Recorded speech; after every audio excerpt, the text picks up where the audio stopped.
যেহেতু আজি আমার গজাটিং চাহ বাগিচাত আমার ছুটি হাজার কারণে হুলস্থুল হয়ে আছে। যেহেতু আমার সরকারি ছুটিটো আমি পাব লাগে। যেহেতু 1 মেটো আমার এইটো সরকার পৰা দিয়া নহয়, এইটো আমাৰ শ্ৰমিক পৰা দিয়ে। এইটো লিষ্টত আমার প্রেসিডেন্ট সেক্রেটারি আমার লিষ্টত এতিয়ালৈকে দেখা নাই। আর তাত শুনা মতে তাত আমার ছুটি হাজিরা দিয়া আছে। তো এই ছুটি হাজিরা আমি ফালতুখিনি পাব লাগে। আর যেহেতু আমার ভোট দিয়া হল, এই ভোট দিনাখন তো এইটো সরকারি হয়, হাজিরা হয়, এইটো সরকারে দিয়েছে।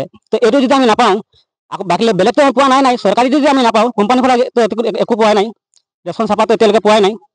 কিন্তু ছুটি হাজিৰা যদি সৰকাৰিটা নাপাওঁ আৰু আমাৰ যিটো শ্ৰমিক দিৱসটো নাপাওঁ, তেতিয়াহ'লে আমাৰ আজি ছুটি হাজিৰা এনেকুৱা মাৰি মাৰি গৈ থাকিব, আগন্তুক ছুটিকেও আমি নাপাম। সেইকাৰণে আমি অনুৰোধ জনাইছোঁ যে আমাৰ যি কাৰ্যালয় আমাৰ হেৰি মেনেজাৰ আছে, তেওঁ কৈছে যদি কোম্পানীৰ পৰা নিদিয়ে মই পকেটৰ পৰা দিম বুলিও এইটো আমাক কৈছে। বুধবাৰে আমাক এই কথাটো আমাক কৈছিলে।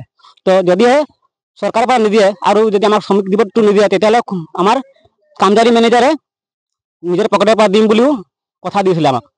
তো এইখিনি কথা মই আপোনালোকক জনাইছোঁ, যাতে সকলোৱে আমাৰ যি ফাল্টু মানুহখিনি আছে সেই সকলোখিনি কথা যদি মেনেজাৰৰ ওচৰত ধৰিলে এই কথাখিনি ওলাই আহিব। সেইকাৰণে মই এইটো অনুৰোধ জনাইছোঁ।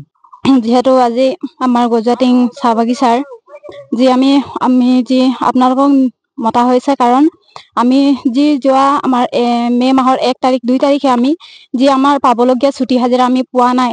আৰু যোৱা যি বিহু আৰু কেইবাটাও আমি ছুটি পাব লাগিছিলে, কিন্তু আমাক ছুটি এতিয়ালৈকে আমি পোৱা নাই। কিয়নো আমি পৰিশ্ৰম কৰোঁ, আমাৰ পৰিশ্ৰম কৰা আমি যিটো নেকি চৰকাৰী ফালৰ পৰা পাব লগা ছুটি হাজিৰাটো আমি এতিয়ালৈকে বৰ্তমান পোৱা নাই। সেইকাৰণে আমি অনুৰোধ কৰিছোঁ যাতে আমি যি পাবলগীয়া আমাৰ ছুটি হাজিৰা আৰু যিমান আগফালে যি আমি পাবলগীয়া সেইবোৰ যাতে আমি পাব পাৰিম, সেই বুলি আমি আমাৰ যি বাগিচাৰ যি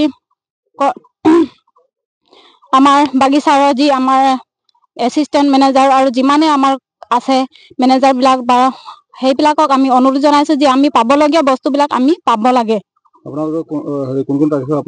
আমি 1 তাৰিখ আৰু 2 তাৰিখৰ আমি হাজিৰা পোৱা নাই, আৰু যোৱা বিহু ছুটি বিলাকো আমি পোৱা নাই।